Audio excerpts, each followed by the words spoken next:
Bienvenue à la journée de sensibilisation à l'égalité, la diversité et l'inclusion dans l'audiovisuel. Et pour parler de ces 3 sujets qui nous touchent bien évidemment, nous accueillons nos 3 invités du jour. Bienvenue Nicolas Prado, est-ce que tu peux te présenter? Alors, je suis directrice de la photographie, chef opératrice. Je fais partie de l'association d'IV+, pas depuis sa création, mais parce qu'elle existe depuis à peu près 4 ans et j'ai rejoint lors de la première année quand les choses sont mises en place. Donc on est ensemble avec Inès dans l'équipe admin, donc on supervise un peu l'asso. Et voilà. Puis puisque justement on est dans ces questions-là, tu peux m'expliquer, tu dis « je suis opératrice ». Ouais. On est directement dans le cœur du sujet. Tu n'as pas dit opérateur ou opératrice, tu as dit opératrice. Ouais. Tu peux un peu nous expliquer justement l'idée? Alors, DIV+, de base, ça s'est créé plutôt dans une démarche antiraciste. C'est-à-dire que... Par rapport à ta fonction, en fait, la façon Oui. dont tu l'as présentée. Bah, c'est vrai que au sein de DIV+, disons que je fais plutôt partie de la communauté queer, mais en soi, DIV+, c'est ouvert à ces sujets-là. Donc, de base, ça a commencé sur l'antiracisme. En fait, on est rentré dans quelque chose d'intersectionnel où, en fait, ça a concerné toutes les discriminations. Et donc, pour moi, moi qui suis non-binaire, je fais partie des membres qui ont créé un guide au sein de DIV+, qui attendait justement à sensibiliser les gens à cette question-là, Ouais. pour éviter les discriminations qui ont lieu, qui ont lien avec ça. Et donc, Qui permettent justement qu'on comprenne un peu dont il s'agit. Et finalement, c'est tout simple. Voilà, c'est ça. Donc, on a fait un talk lié à ça, parce qu'à DIV+, on fait beaucoup de talks sur beaucoup de sujets. Et suite à ce talk-là, on a créé en fait une sorte de petit fascicule très simple qui permet de briefer les gens qui bossent avec des équipes queer qui ne connaissent rien. Donc, c'est vraiment à la destination de monsieur et madame tout le monde, Ouais. et potentiellement futur entre monsieur et madame, on se prend. Et donc, c'est un guide qui a pas mal été partagé. On sait, après... il y a plein d'avis différents sous le film, mais on sait que ça a été utilisé par Audiard sur Emilia Pérez, donc on sait que ça a servi à des gens. Et on a aussi créé une phrase qui a destination d'être sur les feuilles de service, qui résume un peu toute l'entité de DIV+. Et la phrase, c'est que toute discrimination ou interaction physique déplacée de quelque nature discriminatoire qu'elle soit, c'est-à-dire un sexiste ou validiste ou homophobe ou sexiste ou raciste, ça n'a pas sa place sur les plateaux. Ouais. Donc voilà, et ça c'est une phrase qu'on a partagée et qui a été beaucoup reprise par les assistants et assistantes réelles sur les plateaux. Et donc on est très content. Enfin, moi je suis technicien et je suis très content de voir des feuilles de service qu'on envoie en revoyant la phrase qu'on a coécrite, parce que ça veut dire que ça a fait le tour. Ça a fait le tour et c'est assez cool. On va reparler de tout ça. On va accueillir notre prochaine invitée. Inès Saïdi, tu peux te présenter? Oui, alors moi je suis réalisatrice, assez transversale. Je fais du clip, de la fiction, du documentaire. Et donc j'ai rejoint DIV+, il y a 3 ans à peu près. Et voilà, je suis dans l'équipe administratrice depuis à peu près 2 ans. D'accord, merci. Sonia Jossifort, à toi de jouer. Alors moi, je suis formatrice, consultante et animatrice sur les questions d'égalité filles-garçons, femmes-hommes, mais aussi sur les questions LGBT, d'identité de genre et des discriminations au sens large. Voilà. Si on fait un peu le point sur les discriminations, où est-ce qu'on en est à ce jour? Vous qui êtes vraiment au cœur du réacteur, j'ai envie de dire, quelles sont les principales discriminations que l'on retrouve? On peut dire que c'est plutôt le monstre cinéma qui est un ensemble. C'est-à-dire qu'en fait, il y a quelque chose de très générationnel. Et en général, c'est pas qu'un seul souci. En général, c'est une ambiance globale que nous, on essaie de démanteler. Il y a un vrai mouvement de la jeunesse qui n'a plus envie de rejoindre des anciens plateaux, des plateaux avec des Depardieu, etc. Il y a une envie de créer, je pense, aussi un nouveau cinéma. Et le fait que la diversité, c'est pas que des acteurs et des actrices diversifiés à l'écran, c'est aussi qui est derrière la caméra, et aussi le fait de pas faire les mêmes films et le fait que changer des équipes, ça fait forcément des expériences différentes, et donc ça crée un cinéma qui est totalement différent. Mais c'est vrai que du coup, en général, c'est tout un système contre lequel on essaie de se battre et contre lequel on se défend plutôt, parce que techniquement, c'est pas vraiment nous qui attaquons. et c'est un système qui rejette, et c'est un système qui fait que bah, parce qu'il y a peu de représentation, il y a peu de gens issus de minorités qui se disent on peut faire ça, et que le cinéma c'est pas qu'une chose d'homme blanc, c'est stéréo, et donc les discriminations, toutes celles qu'on a citées donc dans la phrase qui est présente dans le fil du service, elles sont présentes d'une manière ou d'une autre. Et justement, ce qu'on essaie d'appuyer à SDV+, c'est qu'en fait, il faut pas attendre que la discrimination qui nous concerne nous s'abatte sur nous pour oser défendre les autres, et que c'est justement un lieu de tournage, c'est un lieu qui est où déjà en ce moment il n'y a pas beaucoup de travail, et du coup on a toujours peur d'être la personne chiante, si on est une femme, d'être la femme hystérique qui va se plaindre de quelque chose. Et le fait de reconnaître entre communautés les discriminations vis-à-vis des autres, c'est parfois plus simple de parler pour les autres et de défendre les autres, et d'apprendre à reconnaître les micro-agressions en tournage plutôt que des fois se défendre soi. Donc ça, c'est aussi un truc qu'on essaye d'intégrer, c'est qu'en fait on est plein de communautés différentes à SDV+, et on essaie de s'apprendre entre nous à détecter les micro-agressions pour pouvoir se défendre en tournage. D'accord, la solidarité. Tu voulais réagir? Oui, parce que j'ai assisté il y a pas 3 jours à une espèce de webinaire du Défenseur des droits qui précisait que les sources de discrimination, en tout cas les plaintes pour discrimination les plus évidentes et les plus importantes ces dernières années, c'était clairement sur le handicap et ensuite sur les origines. Donc c'est les chiffres les plus marquants sur les questions de discrimination à l'heure actuelle, particulièrement le handicap, les origines. Donc D'accord, plus que LGBT, tout ce qui est... Ça arrive après, tout ça, mais en premier lieu, c'est ça. Et moi-même, j'ai été surprise, mais en même temps, pas trop. Et c'est très intéressant de se renseigner sur, justement, auprès des défenseurs des droits, des chiffres qui sont annoncés assez régulièrement pour bien comprendre et les mécanismes et la réalité. D'accord. Tu voulais ajouter quelque chose? C'est vrai, on a tendance à croire aujourd'hui que les choses changent parce qu'on voit de plus en plus de personnes racisées à l'écran. Oui. Mais ce qu'il faut savoir, c'est que derrière la caméra, les choses sont extrêmement rigides, et on est loin d'arriver à intégrer les personnes des différentes communautés qui sont discriminées. Et donc là, on a encore énormément de travail à faire, et on a aussi énormément de difficultés à compter en fait, et à quantifier cette discrimination-là, parce qu'aussi on est face à la problématique de l'interdiction des statistiques ethniques en France. Donc voilà, donc là-dessus, pour pouvoir avancer, il y a encore énormément de chemin à faire. Et du coup, comment on peut faire effectivement pour que les choses évoluent? Déjà, si on ne peut pas compter et on comprend pourquoi, comment savoir où on en est? Parce que là, c'est de l'intuitif. Oui, c'est de l'intuitif. Là, on s'amuse déjà. C'est facile de compter à l'écran. Donc, c'est pour ça qu'on peut facilement dire, oui, voilà, il y a une évolution à l'écran parce qu'on compte les personnes qui n'ont pas la peau blanche. Qui est peut-être l'arbre qui cache la forêt, en réalité. Voilà, mais en fait, c'est vraiment une question de représentation, dire, mais regardez, les choses vont beaucoup mieux, alors qu'en vrai, c'est pas du tout le cas. Il y a un vrai sujet qui part de la formation jusqu'au recrutement, ouais. Qu'en est-il de la formation, justement? Est-ce qu'il y a des dispositifs qui sont mis en place pour, justement, ouvrir, éduquer? Alors, sincèrement, je n'ai pas l'impression. J'ai pas l'impression, à part l'école Courtrajmé qui communique vraiment sur ce sujet-là et sur le fait qu'ils ouvrent leur école gratuitement à des personnes racisées ou issues de minorités. Sur le reste, je vois pas forcément d'évolution. En tout cas, voilà, j'ai rien de notoire. Voilà. Sonia, peut-être moi, comme j'interviens beaucoup, pas particulièrement dans le secteur du cinéma, mais d'une façon plus large auprès d'un public jeune. Donc, ça peut être, oui, dans des associations de jeunesse, MJC, mais beaucoup aussi au niveau des collèges et des lycées. Du coup, j'interviens assez en amont. C'est vrai que quand j'interviens auprès des classes de 6e et qu'on travaille sur la déconstruction des stéréotypes et qu'on travaille sur l'éducation populaire avec des jeux et qu'on intervient, on revient d'une semaine sur l'autre. On a un peu une action au long cours qui est assez intéressante, et plus on s'y prend tôt, mieux c'est.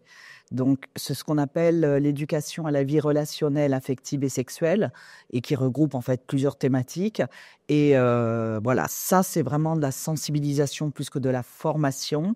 Mais quand je peux animer des ateliers de 2 heures sur 3 mois avec des classes de 6e, c'est très satisfaisant.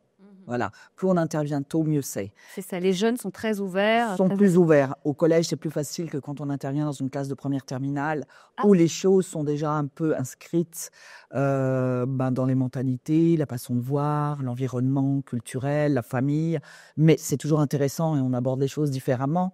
En fait, on travaille toujours sur des pédagogies qui sont issues de l'éducation populaire, de manière à ce que les jeunes soient aussi participants et pas simplement en tant que personnes qui reçoivent un contenu, une formation, mais vraiment quelque chose de plus interactif.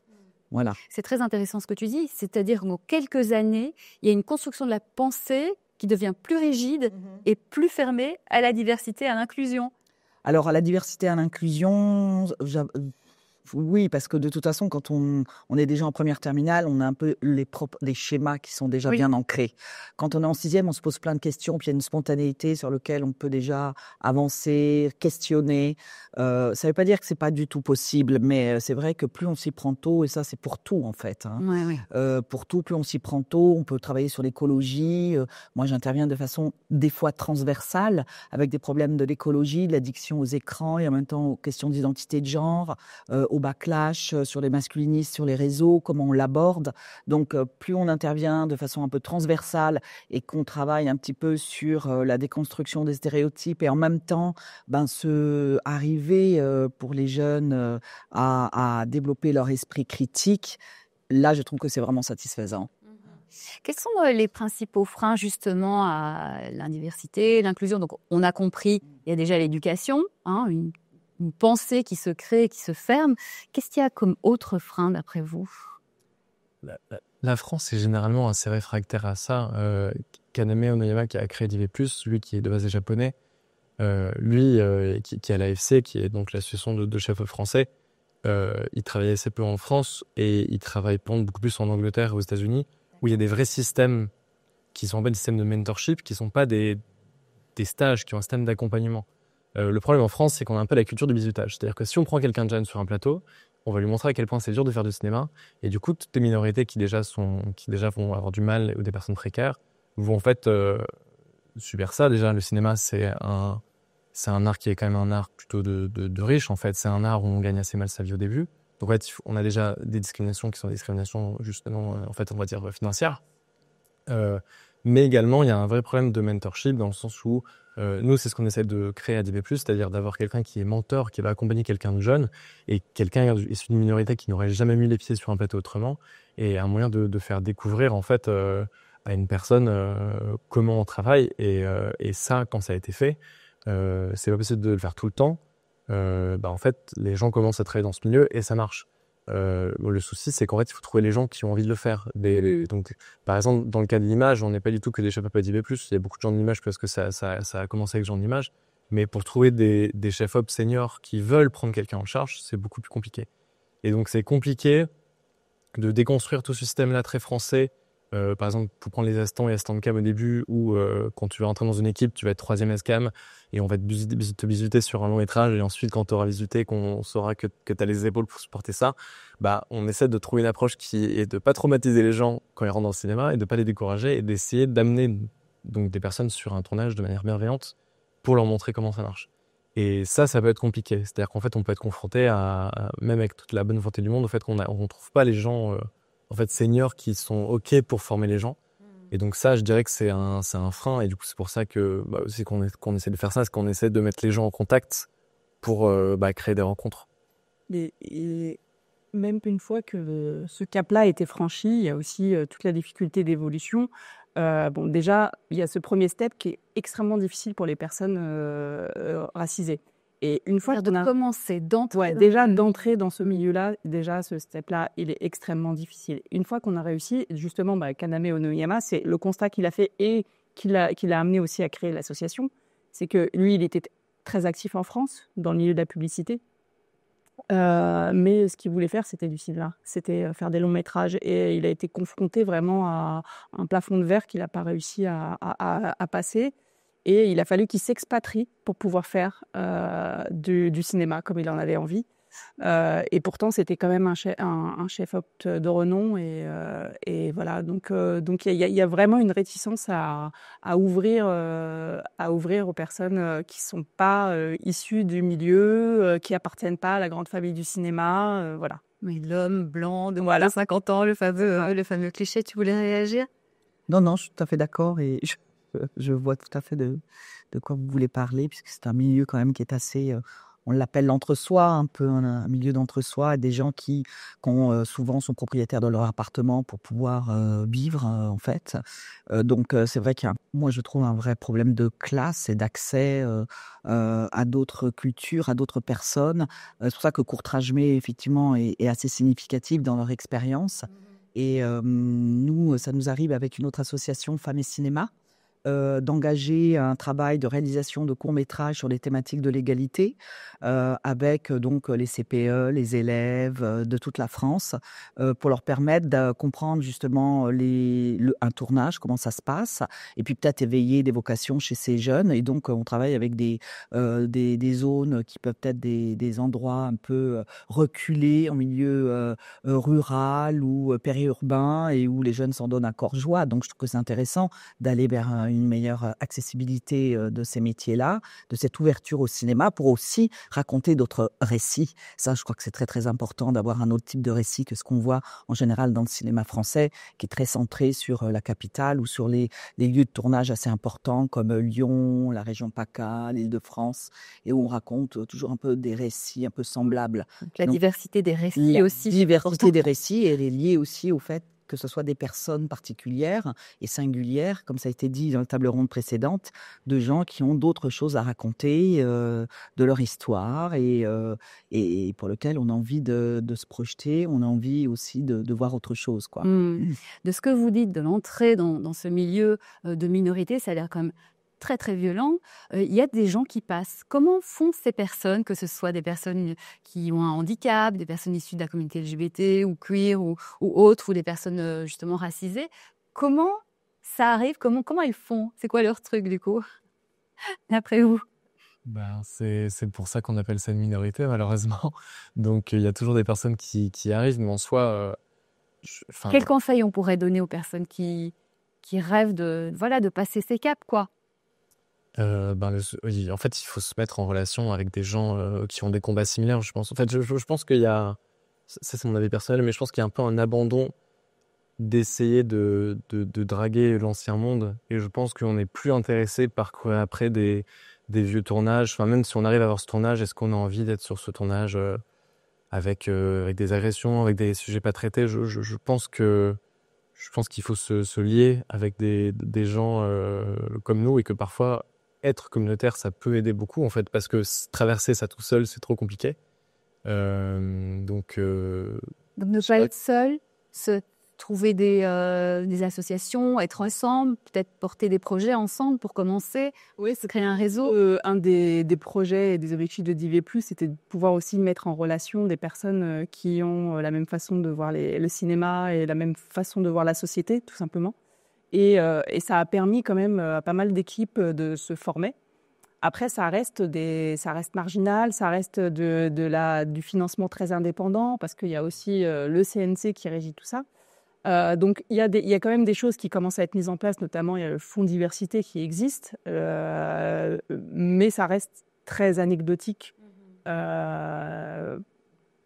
a encore beaucoup de mal à voir des projets d'envergure sortir via le CNC. Donc après, voilà, il y a beaucoup de coproductions étrangères qui se font aussi. Mais bon, voilà, les choses avancent très doucement, elles avancent, mais on a l'impression qu'on est obligé de créer une sorte d'économie parallèle pour pouvoir se faire sortir d'un film. il faut investir dans la diversité. C'est-à-dire que c'est un peu triste que ce soit le cinéma français qui soit à la ramasse là-dessus, et que ce soit Netflix qui pas forcément, qui est quand même une grosse machine, on peut critiquer ou non, et c'est quand même triste que ce soit Netflix qui, sur ses plateaux, prévoit un salaire pour du mentorship. C'est-à-dire qu'en fait, une personne va pouvoir postuler pour un projet, et elle va pouvoir être payée pour participer. Et du coup, ce qui résout la question d'être précaire, parce que même si on arrive à être sur un tournage et qu'on n'est pas payé pendant ce temps, c'est compliqué. Donc, ça résout ce souci-là. Et donc, en fait, c'est au prod, c'est à la production aussi de mettre en place ce système-là. Et souvent, dans le cinéma, il y a pas assez d'argent. Donc, c'est un investissement en plus. Mais je pense que c'est pas parce qu'on l'a pas fait avant qu'on peut pas le faire maintenant. C'est comme la question de est-ce que c'est parce que ça coûte de l'argent de faire venir un coordinateur, une coordinatrice d'intimité qu'il faut pas le faire? Je pense pas non plus, mais ça implique des nouvelles manières de faire. Mais je pense que la prod a une responsabilité énorme là-dessus. Et un autre poste qui est clé, c'est les assistants réels et assistantes réelles, parce que en fait ça représente aussi ce que la prod l'assistant réel et assistante réelle, c'est un peu la prod représentée sur le plateau. Et c'est cette personne qui va pour mettre en contact les personnes qui auraient envie de le faire avec des référents et référentes. Mais aussi, ça donne le ton. C'est-à-dire que, par exemple, mettre une phrase comme je l'ai donné sur une feuille de service, ça donne directement un indice de où se situe, à quel point il y a un niveau de confiance entre l'assistant, l'assistante et les équipes. Donc ça, je trouve ça assez clé parce que en fait, ça instaure directement une ambiance sur le plateau. Et je pense que rien que le fait de voir cette phrase-là sur le service, ça veut dire on se reconnaît. C'est-à-dire qu'il y a quelque chose on sait qu'on va pas être réfractaire dans cette équipe-là. Donc je pense que rejoindre les bonnes équipes et quand on est seulement en tournage, faire le maximum pour fluidifier les relations, quoi. Ça veut dire rejoindre les bonnes équipes, c'est-à-dire pour quelqu'un qui voudrait travailler dans ce milieu, se dire non, je ne travaillerai pas sur ce plateau-là parce que je ne sens pas que c'est très sain, mais ça veut dire que du coup, faut pouvoir aussi choisir. C'est un luxe de choisir. Ou ne pas perdre son énergie pour tenter de rejoindre des équipes qui de toute façon ne veulent pas de nous. C'est aussi ça la question, c'est qu'en fait, je pense c'est pas juste travailler pour travailler, je pense qu'il y a une envie de cinéma. Et quand on a envie de faire du cinéma, on le fait entre soi. Il y a d'autres moyens, il y a des résidences où on peut se retrouver en communauté et où donc le film va être en partie financé. Et on repart un film parce que c'est des sujets qui ne sont pas traités en général, faire des films qui ressemblent à aucun autre. Et ça, c'est un moyen de faire du cinéma. Et je pense qu'il y a aussi une envie, il n'y a plus l'envie d'attendre forcément un ancien système pour faire du cinéma. Donc, c'est un peu plusieurs fois que tu dis ça. C'est-à-dire que la jeune génération, finalement, elle se dit nous, on n'a pas envie de rentrer dans ces vieux trucs qui ne nous ressemblent pas ou qui ne vont pas forcément nous respecter. Et on va plus monter les choses de notre côté. C'est ce que on essaie de changer les choses. Il y a des choses qu'on ne peut pas éviter. Par exemple, l'avantage du CNC, par exemple. On essaye d'intégrer le CNC. Tu peux peut-être expliquer ce que c'est le CNC? Non, justement les initiatives qui sont prises. Le CNC qui finance le cinéma, dès qu'il y a des initiatives, dès qu'il y a des bonus pour la parité, etc., ça joue énormément. C'est des surplus de financement quand on... Mais d'ailleurs, c'est un peu triste parce que j'ai été à la formation, même si je ne suis pas producteur, j'ai été à la formation VHSS du CNC. Et en soi, en fait, ça, malheureusement, ça joue aussi beaucoup quand on touche au portefeuille. C'est-à-dire qu'en fait, cette formation-là, c'est pas tellement ça c'est pas bien, ça c'est pas bien. C'est plutôt de dire, si se passe ça sur votre tournage, c'est potentiellement tant d'années de prison et tant d'amende. Et là, malheureusement, des fois ça parle prod, mais c'est aussi une manière de parler aux gens qui ne sont pas forcément sensibles. Mais oui, de dire, une agression sexuelle sur un plateau, c'est pas anodin et ça peut vous coûter tant. Et malheureusement, quand on peut plus toucher le cœur, faut toucher le portefeuille. Et c'est aussi comme ça que ça marche aussi un peu, malheureusement. Donc, ouais. Et surtout que maintenant, il y a une obligation, je crois, pour qu'il y ait au moins une personne référente sur un tournage. D'accord, donc on change le monde en faisant peur aux gens, en donnant aussi un peu plus de subsides si on fait des tournages qui correspondent à cette nouvelle façon de fonctionner, c'est-à-dire l'inclusion de tous. Il y a quand même J'utilise plutôt l'expression changer la peur de camp changer la peur de camp plutôt que je pense que pas nous qui créons la peur. Le camp, oui, c'est ça, tout à fait. Il y a des initiatives, on parlait du CNC, on parlait aussi de l'Assemblée nationale qui a proposé un rapport. Tu peux nous en parler justement avec des propositions Ah ouais, il y a 87 propositions, donc c'est le rapport d'enquête sur les violences dans le secteur de la culture, du cinéma, de l'audiovisuel et des médias. Donc ça regroupe un champ très très vaste, puisqu'il y a autant le secteur du maquinat qui a été observé de près, que les festivals de musique, que les maîtrises d'œuvres de chant dans les départements, particulièrement dans les Hauts-de-Seine. Donc ça a été énorme, ce travail d'enquête pendant 6 mois. Il a été rendu public au mois d'avril, donc 86 préconisations, donc c'est très large. Il pointe des choses vraiment très intéressantes que tout le monde sentait vraiment, mais eux, de façon plus factuelle, concrète, ils ont pu émettre pas simplement des ressentis, mais vraiment des problématiques de violence systémique dans le secteur de la culture. Et qu'on va retrouver d'ailleurs probablement dans le milieu de l'éducation, puisqu'il y a aussi une commission d'enquête sur l'affaire Betaram et les établissements publics, les phénomènes de violence sexiste et sexuelle très violents à l'égard des enfants. Donc en fait, tout ça, ça se regroupe. En fait, on est dans une société où la violence est systématisée, où les rapports de force et de pouvoir induisent, particulièrement le cinéma, des rapports hiérarchiques très forts, avec cette idée de l'auteur sacralisé, tout puissant, qui a à peu près tous les pouvoirs sur un tournage et sur une production, jusqu'à la hiérarchie des stagiaires ou des métiers qui sont moins valorisés et qui pourtant sont nécessaires, et qui sont souvent ces métiers-là, ces personnes-là qui sont victimes d'agressions et de violences sexistes et sexuelles. On l'a vu il y a 4 jours sur le procès de Pardieu notamment, et c'est pas fini. Je pense qu'on est au début de quelque chose avec l'avènement MeToo, mais aussi avec ce rapport d'enquête, où les choses, j'espère que ça va aboutir à un projet de loi, à vrai dire, puisque c'est un peu l'intérêt d'un rapport d'enquête de cette ampleur. Ça aboutisse à des projets de loi avec des tournages beaucoup mieux contrôlés, surtout sur la présence des enfants, sur l'aspect des castings sauvages. Enfin, il y a énormément de choses très intéressantes. Et effectivement, la formation des référents violences et harcèlement sexiste et sexuel, sur la nécessité d'avoir des personnes en coordination d'intimité, effectivement, et de contrôler beaucoup plus les tournages où il y a des enfants. Ça me paraît...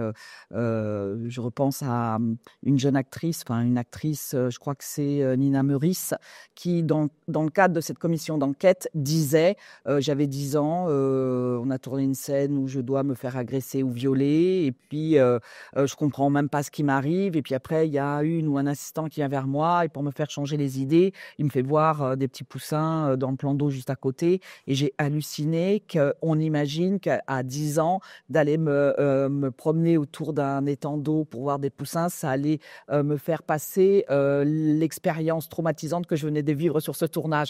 Moi, il y a des témoignages comme ça qui m'ont carrément assez bouleversée, mais je crois que les députés qui ont reçu tous ces témoignages l'ont été aussi pas mal. Oui. Donc voilà, 87 préconisations, à voir les unes précisément et les autres. Sur les minorités, tu en as une ou deux en tête Sur les minorités, pas spécialement en tête, puisque ce rapport d'enquête se focalise beaucoup sur les questions des violences. D'accord. Donc là, c'est plutôt question des violences en rapport à une hiérarchie qui impose des rapports de domination, et aussi une omerta, une silenciation des victimes. Et tout ça, c'est montré et très bien articulé dans le rapport.